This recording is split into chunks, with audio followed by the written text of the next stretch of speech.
খাতুনে জান্নাত ফাতেমাতুজ জাহরার জীবনী থেকে কথাটা খেয়াল আছে? হযরত আলী 6 টাকা বিক্রি করলে ভিক্ষুক হাত বাড়াইলেন, আল্লাহর রাস্তায় সাহায্য। 6 টাকাই দিয়া খালি হাতে বাড়ি যায় আর কয়, আল্লাহ কইছে 1 দিলে 10 দিব। আমি আল্লাহ কয়, জিবরাইল আমার নামের কলঙ্ক হয়ে যাবে, ফাতেমার বাড়িতে মেহমান, তাড়াতাড়ি জান্নাত থেকে একটা সুন্দর উট নিয়ে যাও, উট নিয়ে যাও। জিবরাইল আবার মিকাইলকে পাঠাইছে, তুমি উটটা খরিদ করবা। আর ইসরাফিলকে পাঠাইছে, তুমি এটা তদারকি করো, এই ব্যাপারটা বিক্রি করবে জিবরাইল, খরিদ করবে মিকাইল। পাঠাইছে উট দিয়া। রাস্তায় বৈশা রয়েছে হযরত আলী, বাজার থেকে আসতেছে, মানুষের সুরতে জিবরাইল বসা, এত সুন্দর উট। ডাকতেছে, আলী উট কিনবা? হযরত আলী কো, আমার কাছে 10 পয়সা নাই। জিবরাইল কো, বাকি বাকি বাকি। সুবহানাল্লাহ কইতেন না? সিস্টেম করতেছে এই মালিক জানিকে আল্লাহ। বাজান আছে না হলো? একবার আল্লাহু আকবার করো। জিবরাইল মানুষের সুরত, আলী বাকি নিবা? তুমি বিক্রি কইরা আমার টাকা দিও। এই সুযোগ পাইলে কারা ছাড়ে? কত দাম? একদম 60 টাকা। 60 টাকা। 60 টাকাটা হযরত আলী উট কিনছে। উট কিনা বাজারে যাইতেছে। বাজারে ঢুকবার আগে মিকাইল খালি দিছে, হযরত আলীর দিকে লক্ষ্য করে, মানুষের সুরত, আলী এত সুন্দর উট পাইলা কই? বিক্রি করবা? বাজারে যাবার আগে কাহা বিক্রি করুন। কত? কম নেই কোন? কয় একদম 100 টাকা দেন, দিবা? হযরত আলী কয় কিনছি 60, কইছে 100, থাকে 40। আল্লাহ কইছে 1 টাকা দিলে 10 টাকা দিব। 6 টাকা ভিক্ষুকরে দিছি, 6.60 পাওয়ার কথা। বুঝাই না, বুঝাই না, দাম হইছে না। তাহলে 120 টাকা দেন, দিবা? মিকাইল কইতেছে। হযরত আলী কয় কিনছি 60, 120 বেচলে 60 নিব গা উডলা, আমার থাকে 60, দান করছি 6 টাকা, 6.60। আল্লাহ যা কইছে তা আল্লাহ দিছে, এবার ঠিক আছে। আল্লাহ যা কইছে হিসাব ঠিক আছে, এবার আমি রাজি হইছি, দেন টাকা দেন। মিকাইল 120 টাকা কইনা দিছে, উট দেলাইছে। উটটা কত সুন্দর রে, টাকার অভাবে বিক্রি করলাম না, বিক্রি করলাম না। এই কথা পেয়ে সুন্দর উটটা দেখার লেগে পিছনে বিরা চাইছে, কার কাছে বিক্রি করছে উটটা তো নিতেছে, উটও নাই, যাই কিনছে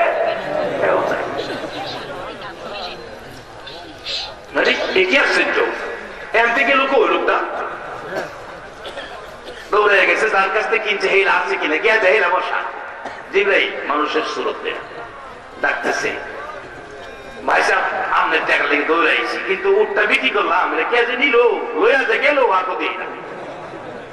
জিবরাইল তো জানে কেটা নিচ্ছে, কয়টা হেটা দিতে হয়েছে, বলছে আমার টাকা দেন, আমার টাকা দেন। 60 টাকা কইনা দিছে, বাকি 60 টাকা লইয়া বাজারও না গিয়া বাড়িতে গেছে খালি হাতে। ফাতেমা কই, স্বামী বাজার কই? বাড়িতে মেহমান। কয় বাজার করে কোন ই তোমার করোনা 6 টাকা বিক্রি কইরা আল্লাহর রাস্তায় দান করে দিলাম 6 টাকা, খালি হাতে বাড়ি যাইতেছি। এক বেচারা উট বিক্রি করলো আমার 60 টাকা, আমি বাজারে যাইবার আগে আবার আরেকজনে কিনা নিল 120 টাকা। আল্লাহ কইছে 1 দিলে 10 দিব, আমি এই 6 টাকা দিতাম, আমি 60 টাকা পাইছি। এটা কেডা উট বেচলো, কেডা কিনলো, কইতে আইলো, এইটা আগে না বুঝা এই টাকা খরচ করতাম না। মেহমান বইয়া থাক, চলো দুইজনে নবীর কাছে যাই। আমার নবীর কাছে যাইবার আগে জিবরাইল আয়া কয়, হুজুর আল্লাহর ওয়াদা আল্লাহ পুরা করছে, আপনি কইয়া দেন উটটা হইল বেহেশতি, এই উটটার মাঝে সোয়ার হইয়া ফাতেমা জান্নাতে যাইবো। এই উট বিক্রি করছে জিবরাইল, খরিদ করছে মিকাইল। 1 টাকা দিয়া 10 টাকা পাওয়ার কথা, 6 টাকা দিয়া 60 টাকা পাওয়ার ব্যবস্থা করে দিছে আমার আল্লাহ। সবাই বলো সুবহানাল্লাহ। আল্লাহ আছে দিও, 1 দিলে কত দেয়?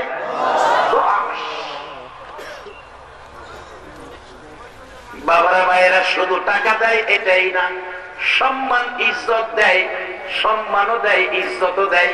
কত সম্মান দেয় বাস্তবে আসেন, কত সম্মান দেয় বাস্তবে আসেন। বাবারা ভাইয়েরা, আমার নবী একদিন মসজিদে নববীর বারিন্দায়, মসজিদে নববীর বারিন্দায় বসে ডাকছে, সাহাবীরা আজকে দেখতে চাই তোমরা আমাকে কে কত ভালোবাসো, কে কত ভালোবাসো। সবাই দৌড়ায় গেছে বাড়িতে, কেউ টাকা, কেউ পয়সা, কেউ স্বর্ণের অলংকার। মদিনার মহিলারা গলার হার, হাতের হাইবুড়ি, কানের অলংকার খুলে খুলে নবীর সামনে পাঠাইতেছে।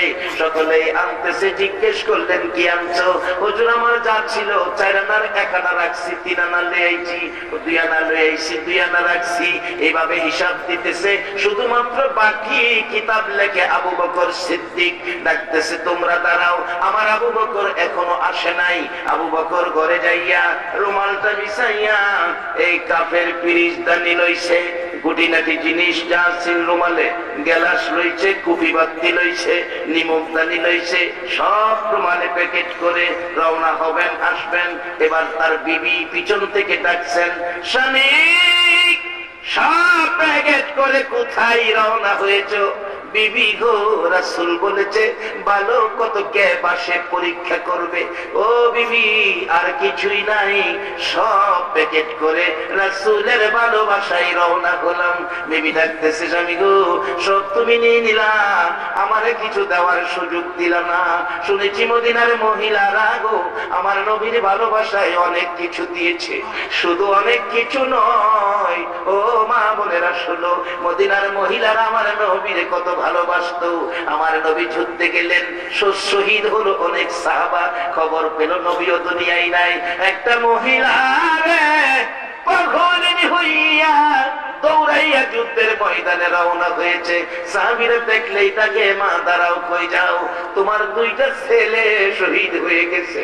মহিলা বলেন, আমি ছেলের জন্য যাই নাই। আর একটু আগে বললে জিগাই, মা কই যাও? তোমার স্বামী শহীদ হয়ে গেছে, আমি স্বামীর জন্য যাই নাই। আর একটু গেলে আরেকজন জিগাই, কই যাও? ও সাহাবীরা, হ্যাঁ সাহাবীরা, আমি যুদ্ধের ময়দানে যাই। যাইও না, তোমার আপন ভাই শহীদ হয়ে গেছে। আরেকজন জিগাই, কই যাও? একটা চিৎকার মারছে, কেউ বলেছ ছেলে শহীদ হয়েছে, কেউ বলেছ স্বামী শহীদ হয়েছে, কেউ বলেছ ভাই শহীদ হয়েছে। ভাইয়ের খবর দিলা, স্বামীর খবর দিলা, ছেলের খবর দিলা, আমার দয়ার নবীর খবর দিলা না।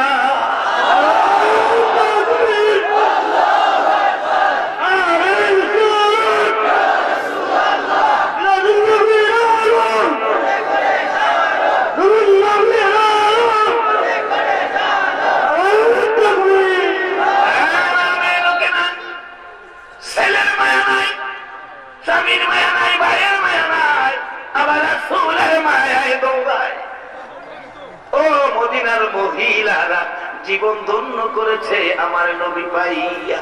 শুধু তাই নয়, টাকা পয়সা নয়, শুধু সন্তানাদি নয়, স্বামী নয়, ভাই নয়। একটা মহিলা 6 মাসের বাচ্চা কুলে রাসূল যুদ্ধে যাচ্ছে। মহিলারা যুদ্ধে যাওয়া নিষেধ হয়ে গেছে। বাচ্চাটা নিয়ে সামনে দাঁড়াইছে, হুজুর যুদ্ধে যাবেন, আমার এই 6 মাসের বাচ্চাটা যুদ্ধে নিয়ে যান। রাসূল বলেন, এই বাচ্চা তো যুদ্ধ করতে পারবে না। ডাকতেছে মহিলা, হুজুর আমিও জানি পারবে না, তাহলে বাচ্চা নিলে কি লাভ হবে? মহিলাটা কান্দে গো, বিনাইয়া বিনাইয়া সহ্য হয় না গো, এই সুন্দর চেহারায় নিয়ে কেউ আঘাত করে। হুজুর আমার নবীর চেহারার আঘাত আমি সইতে পারবো না। হুজুর আমার তো যাওয়া আর কেউ নাই, আমার ছেলেটা কোলে করে নিয়ে যান। হুজুর কেউ যদি আপনার সুন্দর চেহারায় তীর মারে, বললাম মারে গো, আপনার গায়ে লাগার আগে আমার ছেলেটারে তীরের সামনে তুলে ধরে রাখবে।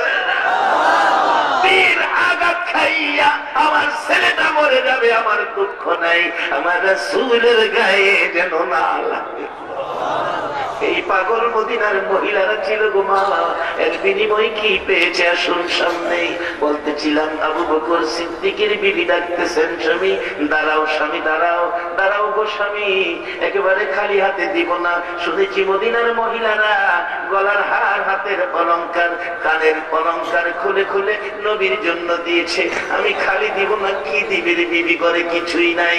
এবার আবু বকর বলেন, আমি দাঁড়িয়ে গেলাম, আমি দেখি আমার বিবি বিছানার থেকে খেজুর পাতার চাটিতে ধরে টানতেছে। চাটিটাই না খুইলা পরনের মধ্যে পেঁচ দিয়েছে, চাটি পরনে পেঁচ দিয়ে পরনের কাপড়টাই না খুলতেছে আর কাঁদতেছে। জিজ্ঞেস করে, আবু বকর কি করো বিবি? স্বামী পরনের কাপড় খুলতেছি, আর কিছুই নাই, এই কাপড়টা আমার নবীর রুমালে দিয়া দিও। আবু বকর বলেন, বিবি গো, তোমার কি মন চাই পরনের কাপড় খুইলা নবীর দিতে? ওই বিবি চিৎকার মেরে বলছেন, স্বামী শুধু পরনের কাপড় নয়, সম্ভব যদি হতো গো আমার কলিজাটা খুইলা নবীর জন্য দিয়ে দিতা। এইভাবে আমার নবীকে দিয়ে, আল্লাহকে দিয়ে তারা খুশি করেছে। বলুন সেই পথটা এখনো খোলা আছে কিনা? বাবারা, এই দেশ থেকে যাওয়ার সময় আমরা খালি হাতে যাব, ভিক্ষুক হয়ে যাব। তাই কিছু নবীর জন্য, কিছু আল্লাহর জন্য দিতে হবে। দিলেই আমরা আল্লাহ, আল্লাহ রাসূলকে পাবো। আসুন আগে বাড়ি, আমার মূল আলোচনায় যাই। বাজান কষ্ট হইতেছে আপনাদের?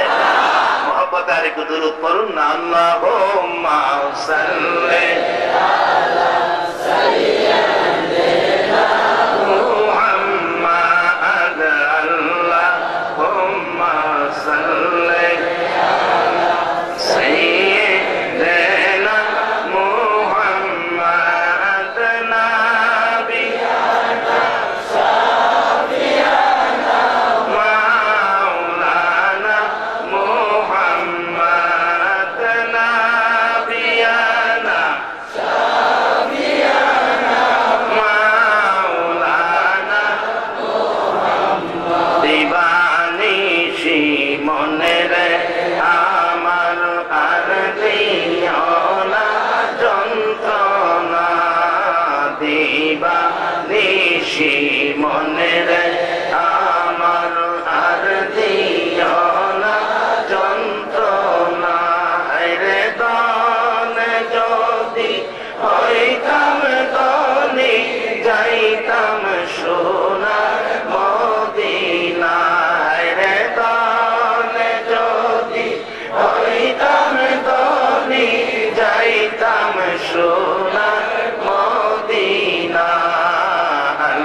আল্লাহুম্মা সাল্লি আলা সাইয়্যিদিনা মুহাম্মাদ, আল্লাহুম্মা সাল্লি আলা সাইয়্যিদিনা মুহাম্মাদ, নাবিয়ানা সাফিয়ানা মাওলানা মুহাম্মাদ, নাবিয়ানা সাফিয়ানা মাওলানা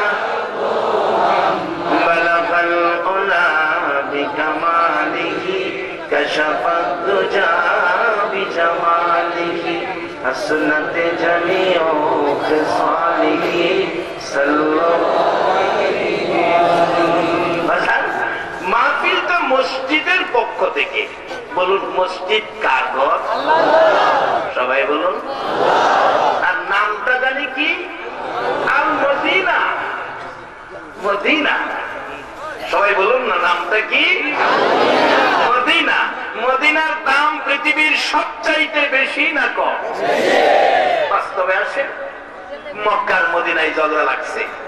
মক্কা কই, মদিনা রে তোর মধ্যে তো কিছুই নাই, আমি মক্কা কত দামি, দেখ আমার মধ্যে মিনা, মুজদালিফা, আরাফা, জমজম, খানায়ে কাবা, তুই মদিনায় কিছুই নাই। মদিনা কয়, ওই মক্কা কিলিয়া বাহাদুরি করস, জমজম, খানায়ে কাবা, মিনা, মুজদালিফা, আরাফা লইয়া বাহাদুরি করস? মক্কা আমার মদিনার দিকে তাকাইয়া দেখ, এমন এক নবী আমি মদিনার মাটিতে শুইছে রে, যেই নবী না হইলে তোর জমজম, খানায়ে কাবা, মিনা, মুজদালিফা, আরাফা কিছুই হইতো না।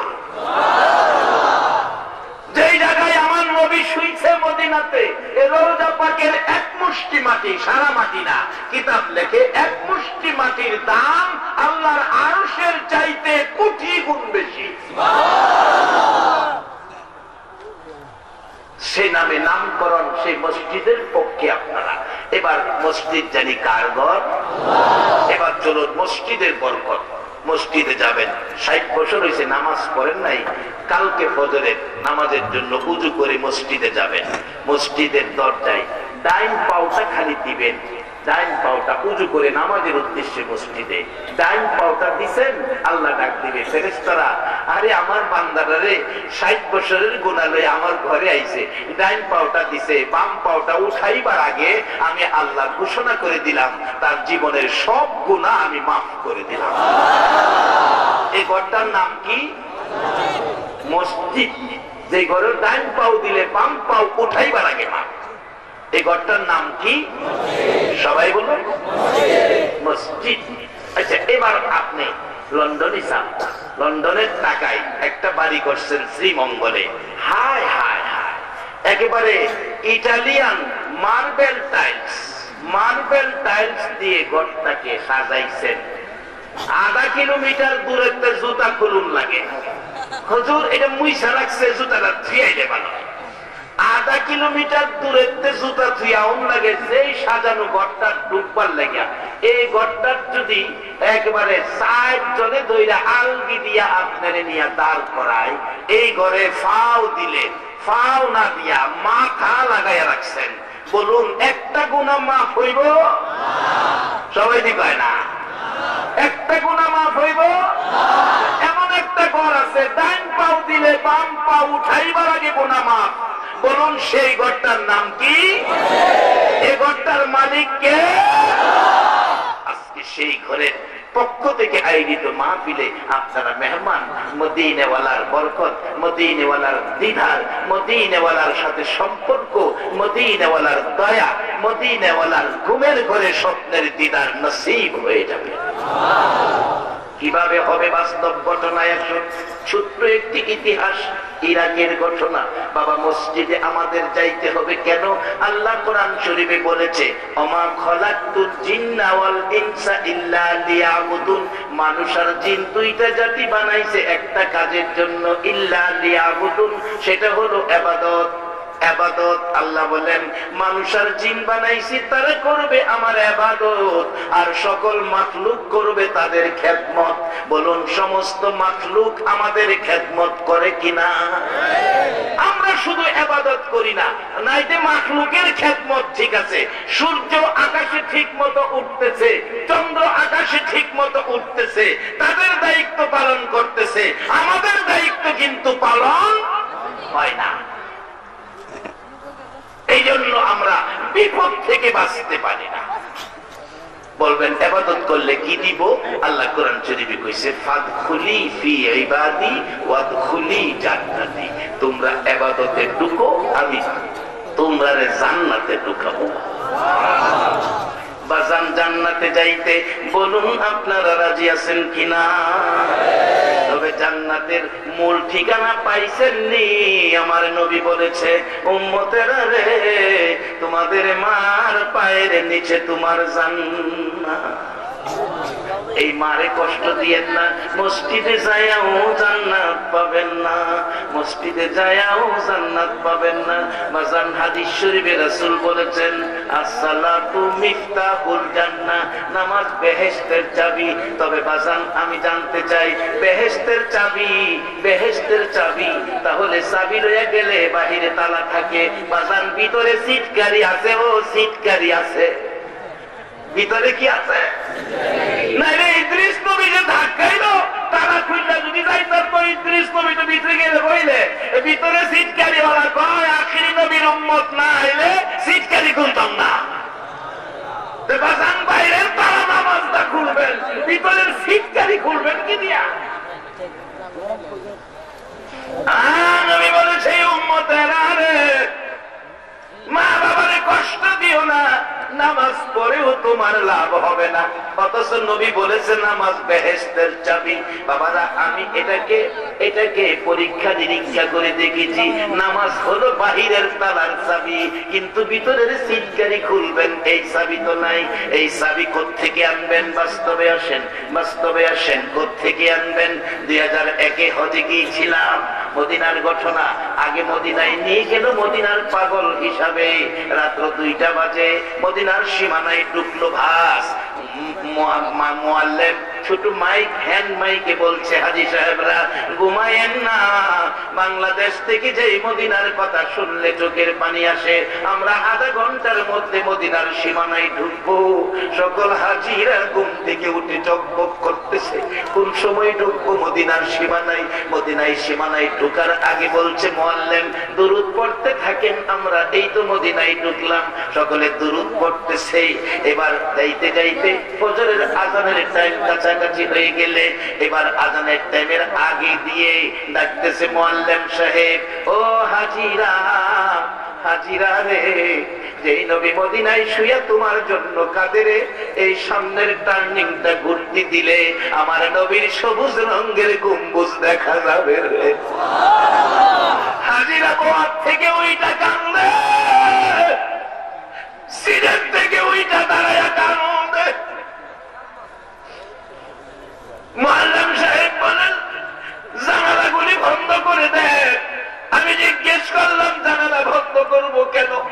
ডাকতে, হুজুর কিছু পাগল আছে নবীর সবুজ রঙের গম্বুজ দেখলে চলন্ত বাস থেকে জানালা দিয়া ইয়া রাসূলুল্লাহ বলে লাফ মারে।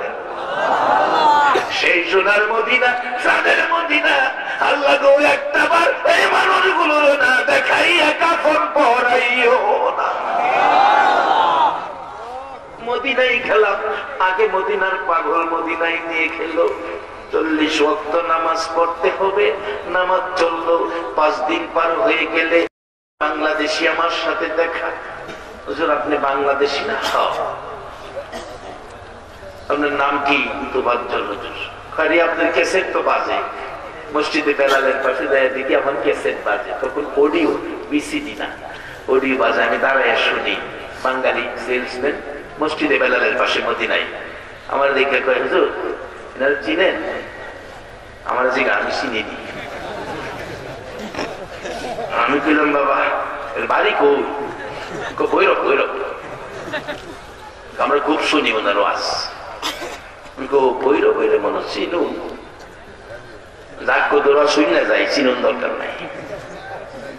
কদুর ওয়াজ শুনছি, তারা খুব শুনে। গত 2 বছর আগে আমার চাচা চাচি ভৈরব ওয়াজ করতে গেছে, ওনার নাকি গিয়া এই দোকানে শুনছি গেছে। খারিয়া হুনে চাচা কয় চাচিরে, ওই যে বাতিজার গেছে। বাঙালি কয় আমরা বাংলাদেশি। ওনারা চিনেন? চিনি মানে উনি হয়তো আমার বাড়িরা। বাড়িওয়ালারে গিয়ে কইছে, থাকে এই দেশের ভাষা কই বুঝে, এই যে ওয়াজ শুনি আমরা, এই হুজুরের চাচা চাচি আইছে। বাড়িওয়ালা নাকি খবর দিয়ে বাড়ির ভিতর নিয়ে ওনাদের অনেক আপ্যায়ন করছে, খাবার দাবার খাওয়াইছে। বাংলাদেশে একেবারে যান, তোর নামে তো মদিনায়ও খাইয়াই গেছে।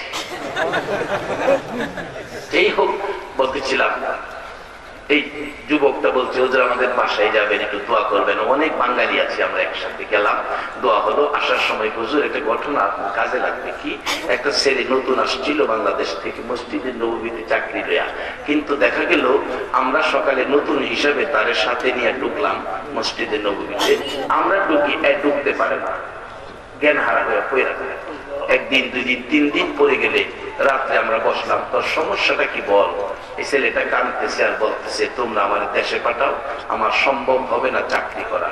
কারণ যেদিন বাংলাদেশ থেকে এই মসজিদে নববীর দায়িত্ব নিয়ে বিমানে উঠছিলাম, বিমানে ওঠার 1 সপ্তাহ আগে আমার মার একটা লাথি মারছিলাম। এবার একটা সত্য কথা বলবেন, বাংলাদেশে মারে লাথি দিলে মদিনার নবী খবর রাখে কিনা? তোমার তালা খুলতাম না, নামাজ দিয়া সিটকারি খুলতাম না, সিটকারি খুলতাম।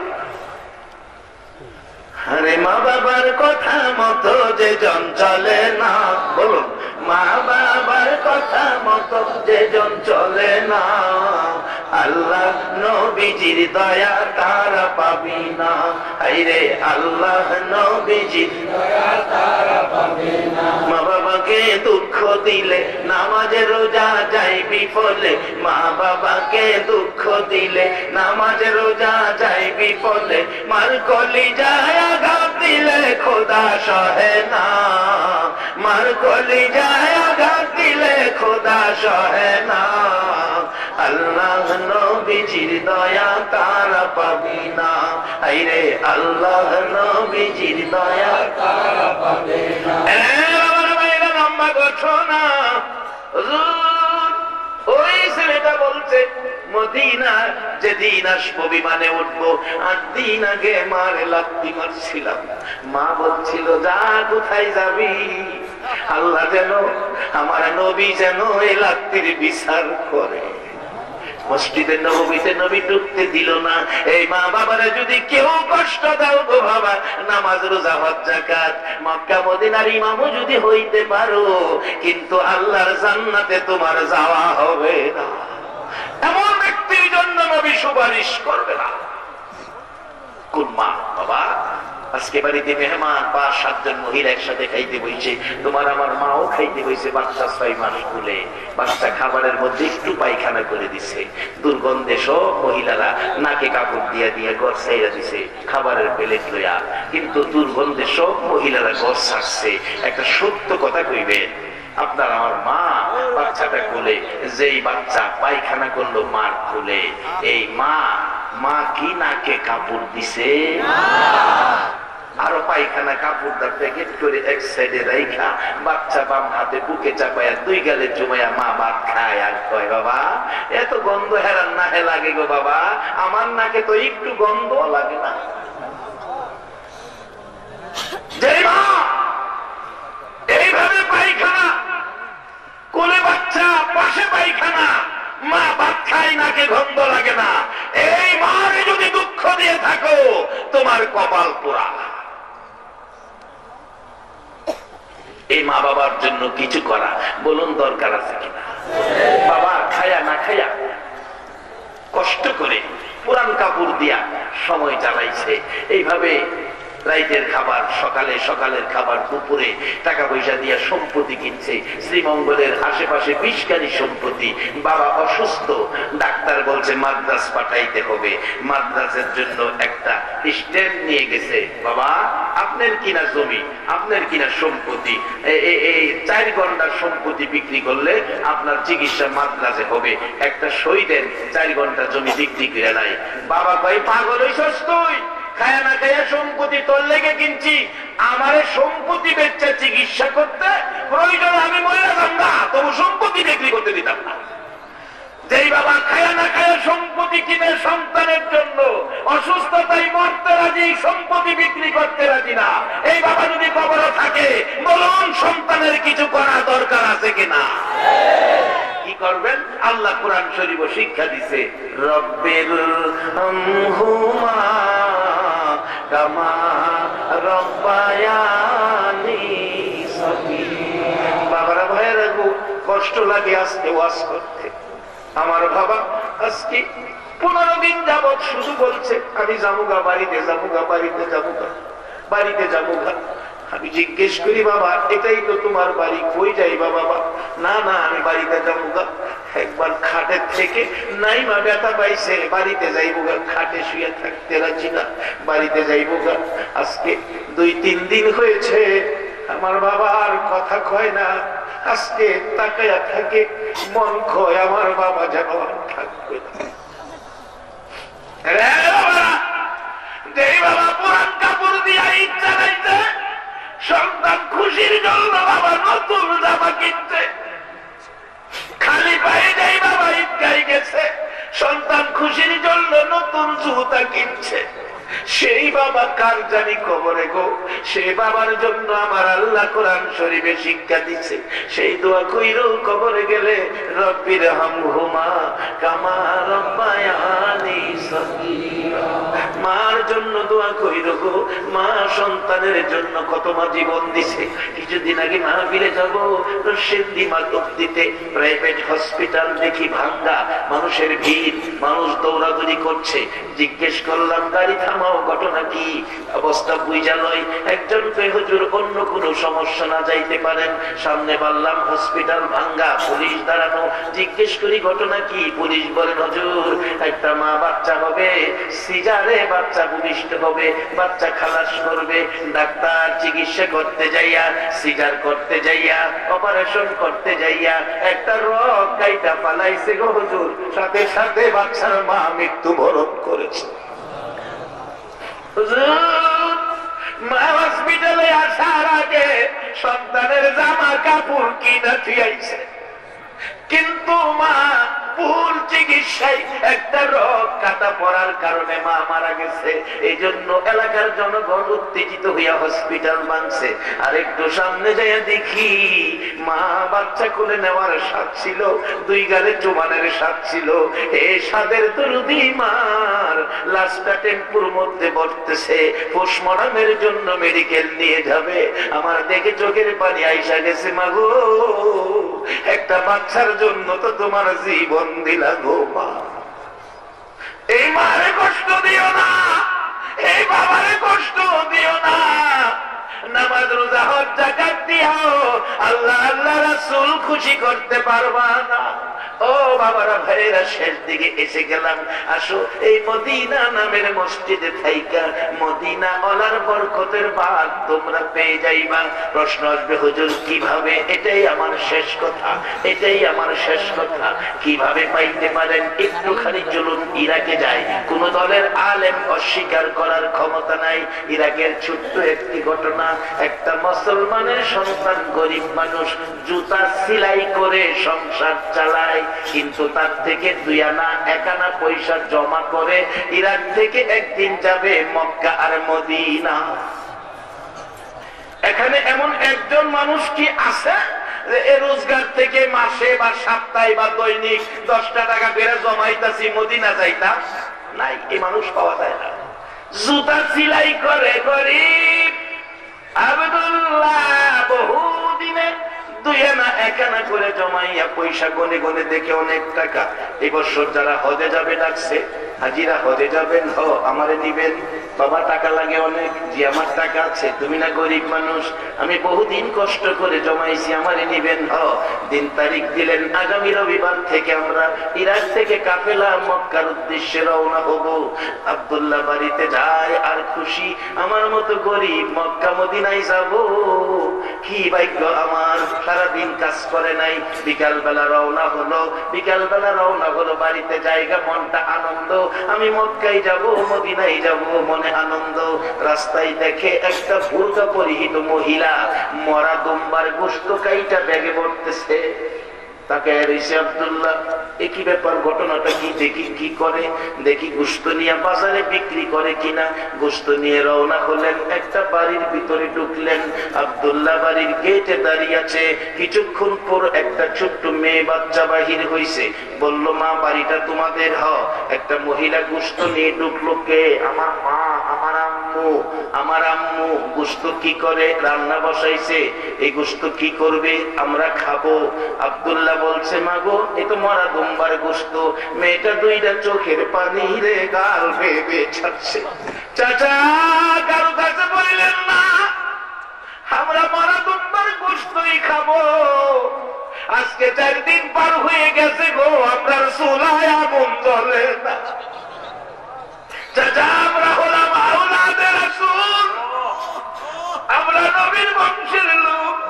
কারো কাছে হাত পাতা আমাদের জন্য জায়েজ নাই, আমরা ভিক্ষা করা আমাদের জন্য জায়েজ নাই। বিদায় আমার মা মরা দুম্বার গোশত রান্না বসাইছে, আমরা খাইতে পারবো চাচা, আপনারা খাইতে পারবেন না। আব্দুল্লাহ নিজেকে নিজে প্রশ্ন করে, আব্দুল্লাহ রে, যেই নবী না হইলে জগৎ হইতো না রে।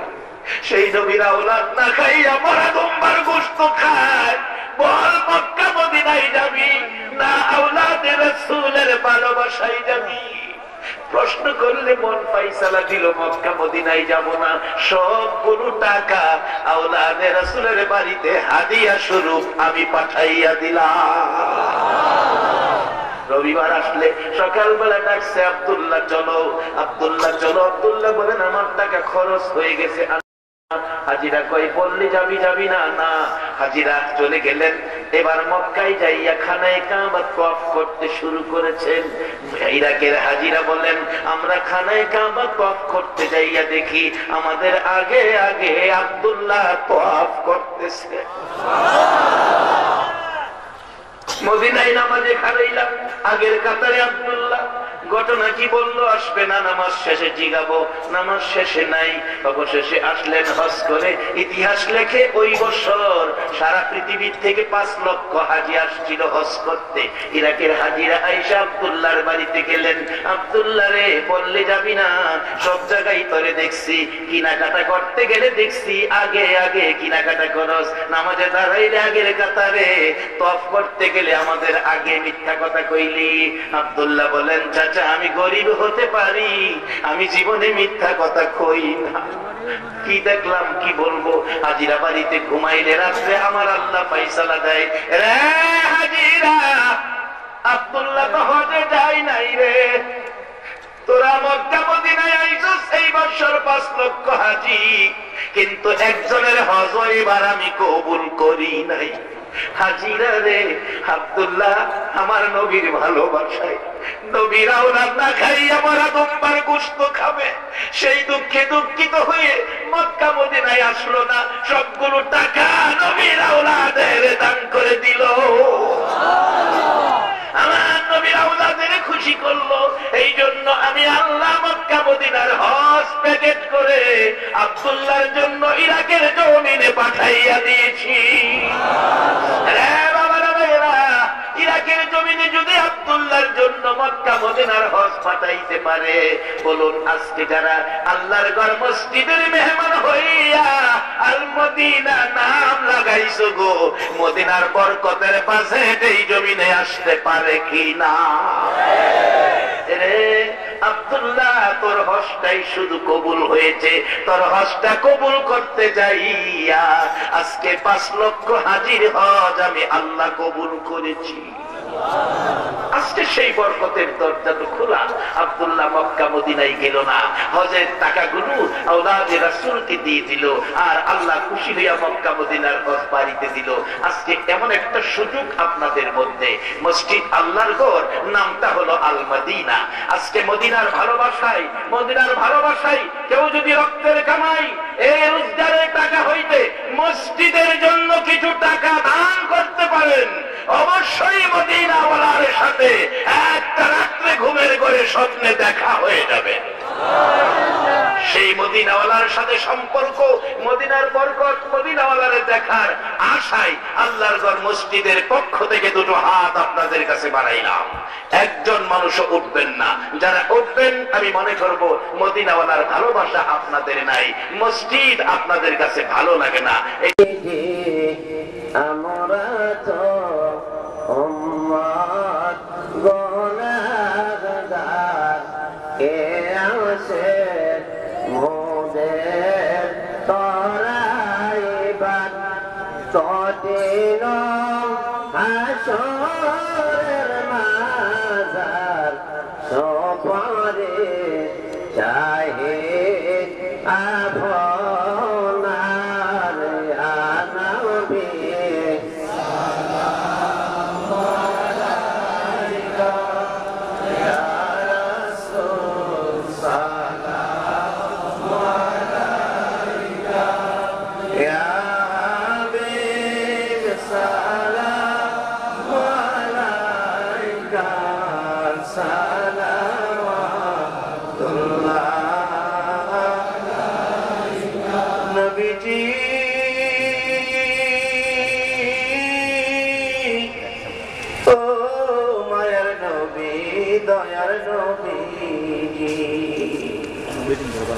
কত কষ্ট করলা তুমি নবী গো উম্মতের লাগিয়া, কত মায় কত কষ্ট, কত দুঃখ, কত ব্যথা সইলা গো নবী উম্মতের লাগিয়া। এরে আবু জাহেল, আবু লাহাব রে, কত মায়ের মারলি আমার নবীর মা নাই বাবা নাই বলিয়া। দয়ার নবী, মায়ার নবী গো, তোমার প্রেমে পাগল যারা আছে সাত গায়ের জমিনে, দয়া করে দিও দেখা একবারে সে স্বপনে।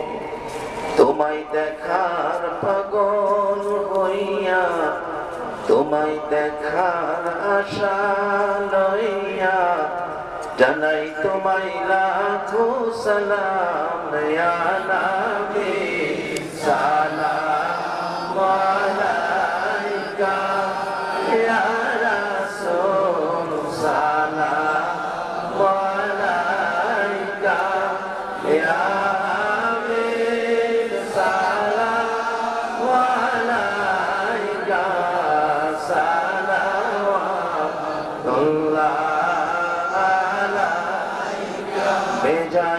मेरे गुरु सलाम पर मदीना नबी और अपने मुकाम बलगल मुला जमाली कशफत जमाली असनत जमियों खिसालिही। ময়দানে দাঁড়িয়ে তিনি যখন বলেছিলেন সারা ওয়ার্ল্ডে, সারা পৃথিবীর সবচেয়ে পণ্ডিত ব্যক্তি হোক, সবচেয়ে বেশি জ্ঞানী ব্যক্তি হোক, তার অন্তরে যদি আমার নবী প্রেম ভালোবাসা না থাকে, তাইলে সে হবে আমার পায়ের জুতার ফিতা তুল্য, তাকে আমি মনে করি না। আর রাস্তার সুইভার, রাস্তার মুসি যদি তার অন্তরে যদি আমার নবীর প্রেম ভালোবাসা থাকে, আর ওই ব্যক্তিকে আমি আমার মাথার তাজ হিসাবে মনে করি।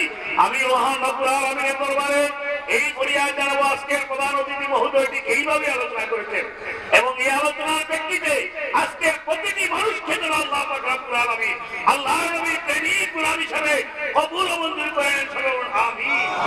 পরিশেষে অশেষ শুকরিয়া জ্ঞাপন করছি যে আজকের কর্তৃপক্ষের পক্ষ থেকে ওনার কাছ থেকে আমরা সুন্দর নতুন আলোচনা শোনার যে একটা প্রস্তাব মহান রব্বুল আলামিনের দরবারে কামনা করেছিলাম, সেই আলোকে আজকের মাহফিল হয়েছে কিনা বলুন? আজকে কি আমরা বেশিরভাগ কোরআন আলোচনা শুনেছি? না, ইনশাআল্লাহ শুনি নাই। মদিনাওয়ালার বন্টনে, আল্লাহর দানে, ওনার মাধ্যমে আজকে আমরা নতুন নতুন কথা শুনেছি। আল্লাহ পাক রব্বুল আলামিন যেন আমাদেরকে এই অনুযায়ী আমল করার তৌফিক আজিম নসিব করেন, সবে বলুন আমিন। আমি কর্তৃপক্ষ, আয়োজনকারী সবার প্রতি ধন্যবাদ জ্ঞাপনার্থে আমার বক্তব্য শেষ। ربنا ظلمنا أنفسنا وإن لم تغفر لنا وترحمنا لنكونن من الخاسرين رب ارحمهما كما ربياني صغيرا رب العالمين এই গভীর রাত্রে তোমার ঘর মসজিদের পক্ষের মেহমান লইয়া আল মদিনা নামের পাগল গুলো লইয়া হাত বাড়াইছি গো আল্লাহ। একেবারে খালি হাত বাড়াই নাই, তোমার নবীর উপর দুরূদ ও সালাম মদিনা পাঠাইছি গো আল্লাহ। এই পাগলদের দুরূদ ও সালাম গুলো পাখির মতো উড়াইয়া উড়াইয়া দয়ার নবী মায়ার নবীর কদম মুবারকে পৌঁছাইয়া দাও। হে আল্লাহ, দুরূদ ও সালাম উসিলা করে আজকের মাহফিল উসিলা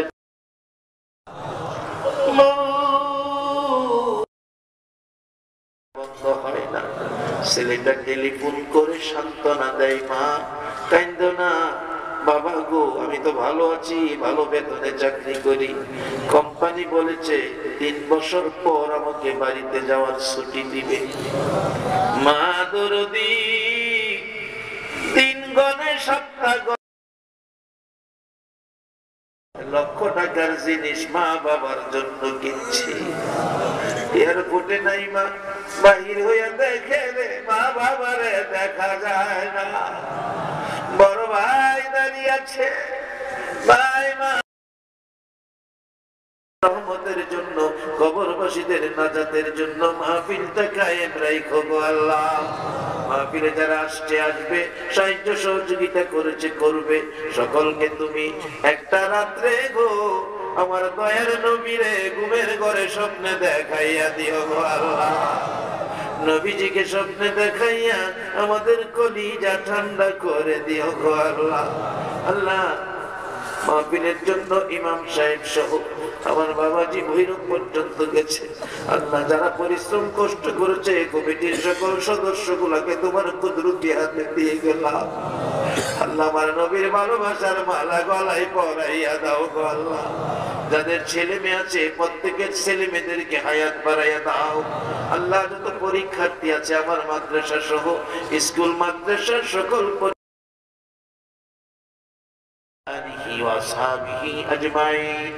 আল্লাহ মাহফিল শেষে যারা যেখানে যাবে মান সম্মান ইজ্জতে সহি সালামতে জায়গায় জায়গায় পৌঁছাইয়া দাও। বিহাক্কে লা ইলাহা ইল্লাল্লাহ মুহাম্মাদুর রাসূলুল্লাহ। আলহামদুলিল্লাহ, আমাদের হুজুরকে তথা শ্রীমঙ্গলবাসীর পক্ষ থেকে